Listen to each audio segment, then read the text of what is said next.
ॐ एकीकण्ठावनीलं सुरवरविलसद्विप्रपादाब्जचिह्नं सौभाढ्यं पीतवस्त्रं सरसिजनयनं सर्वदा सुप्रसन्नं पाणौ नाराचचापं कपिनिकरयुतं बन्धुना सेव्यमानं नौमीड्यं जानकीशं रघुवरमनिशं पुष्पकारूढरामम् कौसलेन्द्रपदकञ्जमञ्जुलौ कोमलावजमहेशवन्दितौ जानकीकरसरोजलालितौ चिन्तकस्य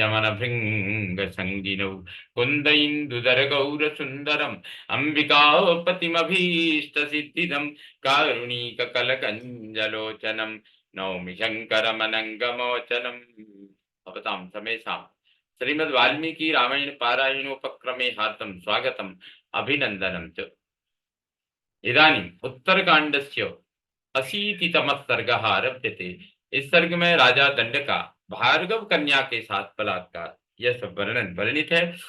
एतदाख्याय रामाय महर्षि कुंभ संभवः अस्यामेवापरं वाक्यं कथायामुपचक्रमे। महर्षि कुंभज श्री राम से इतनी कथा कहकर फिर इसी का अवशिष्ट अंश इस तरह कहने लगे। ततस्तदण्डः काकुत्स्थो बहुवर्षगणायुतम् अकरोत् तत्र दान्तात्मा राज्यं निहतकण्टकम्। काकुत्स्थ तदनंतर राजा दंड ने मन और इंद्रियों को काबू में रखकर बहुत वर्षों तक वहां अकंटक राज्य किया। अथ काले तु कस्मिंश्चित् राजा भार्गवमाश्रमं रमणीयमुपाक्रामश्चैत्रे मासि मनोरमे। तत्पश्चात किसी समय राजा मनोरम चैत्र मास में शुक्राचार्य के रमणीय आश्रम पर आया। तत्र भार्गव कन्यां स रूपेण प्रतिमां भुवि विचरन्तीं वनोद्देशे दंडोपश्यदनुत्तमां। वहां शुक्राचार्य की सर्वोत्तम सुंदरी कन्या जिसके रूप की इस भूतल पर कहीं तुलना नहीं थी वन प्रांत में विचर रही थी। दंड ने उसे देखा। सदृष्ट्वा तां सुदुर्मेधा सदृष्ट्वा तां सुदुर्मेधां सदृष्ट्वा तां सुदुर्मेधां अनंग सर्पीडितः अभिराम्य सुसंविघ्नां कन्यां वचनम अब्रवीत। उसे देखते ही वह अत्यंत खोटी बुद्धि वाला राजा कामदेव के बाणों से पीड़ित हो पास जाकर उस डरी हुई कन्या से बोला। कुतस्त्वमसि शुश्रोणि कस्य वासि सुता शुभे पीडितो हमनंगेन पृच्छामि त्वां शुभानने। शुश्रोणि तुम कहां से आई हो अथवा शुभे तुम किसकी पुत्री हो। शुभानने मैं कामदेव से पीड़ित हूं इसलिए तुम्हारा परिचय पूछता हूं। तस्य त्वेवं ब्रुवाणस्य मोहोन्मत्तस्य कामिनः भार्गवी प्रत्युवाचेदं वचस्थानुनयम त्विदम। मोह से उन्मत्त होकर वह कामी राजा जब इस प्रकार पूछने लगा तब भृगु कन्या ने विनय पूर्वक उसे इस प्रकार उत्तर दिया।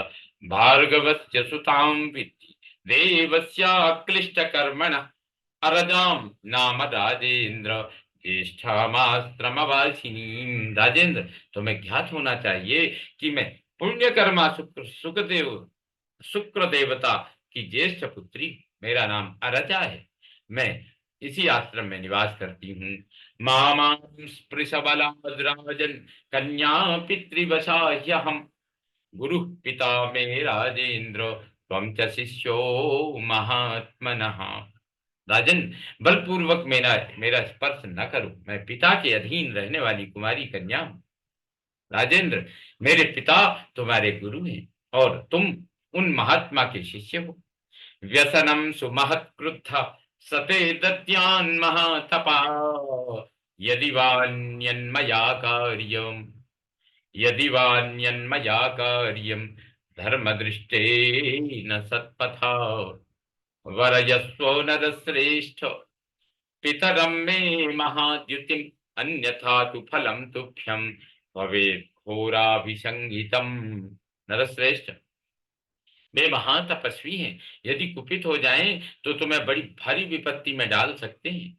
यदि मुझसे तुम्हें दूसरा ही काम लेना हो, अर्थात यदि तुम मुझे अपनी भार्या बनाना चाहते हो, तो धर्म शास्त्रोक्त सन्मार्ग से चलकर मेरे महा तेजस्वी पिता से मुझको मांग लो, अन्यथा तुम्हें अपने स्वेच्छाचार का बड़ा भयानक फल भोगना पड़ेगा। क्रोधे नहीं पिता में सौ त्रैलोक्यमपि निर्दहेत् दास्यते चानवद्यांग तव मां याचितः पिता। मेरे पिता अपनी क्रोधाग्नि से सारी त्रिलोकी को भी दग्ध कर सकते हैं। अतः सुंदर अंगों वाले नरेश, तुम बलात्कार न करो। तुम्हारे याचना करने पर पिताजी मुझे अवश्य तुम्हारे हाथों में सौंप देंगे। एवं ब्रुवाण अमरजाम दंडक काम अवसंगतः प्रत्युवाच मदोन्मत्तः शिरस्याधाय चांजलिम। जब अरजा ऐसी बातें कह रही थी, उस समय काम के अधीन हुए दंड ने मदोन्मत्त होकर दोनों हाथ सिर पर जोड़ लिए और इस प्रकार उत्तर दिया। प्रसादम कुरु शुश्रोणि न कालम खेतुमर्हसि त्वत्कृते हि मम प्राणा विरीर्यन्ते वरानने। सुंदरी, कृपा करो, समय न बिताओ। वरानने, तुम्हारे लिए मेरे प्राण निकल रहे हैं। त्वां प्राप्य तु वधो वापि पापं वापि सुदारुणं भक्तं भजस्व मां भीरु भजमानं सुविह्वलम्।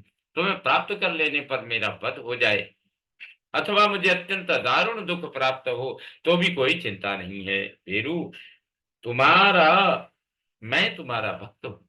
अत्यंत व्याकुल हुए मुझ अपने सेवक को स्वीकार करो।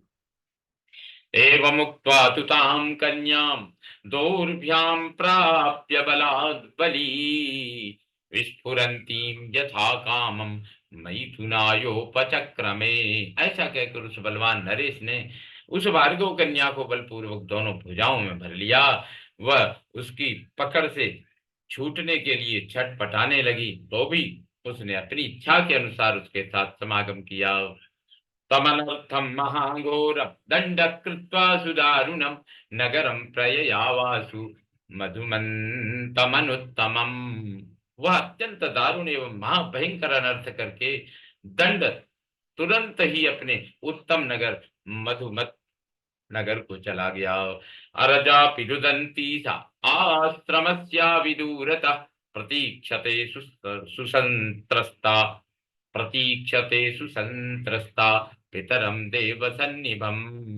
अर्जा भी भयभीत हो रोती हुई आश्रम के पास ही अपने देवतुल्य पिता के आने की राह देखने लगी।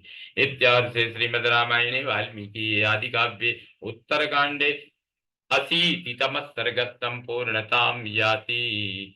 ओम पूर्णमदः पूर्णमिदं पूर्णात् पूर्णमुदच्यते पूर्णस्य पूर्णमादाय पूर्णमेवावशिष्यते।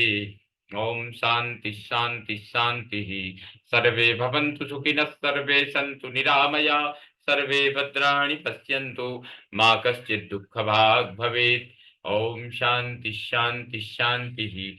श्री रामचंद्रो विजयते तराम।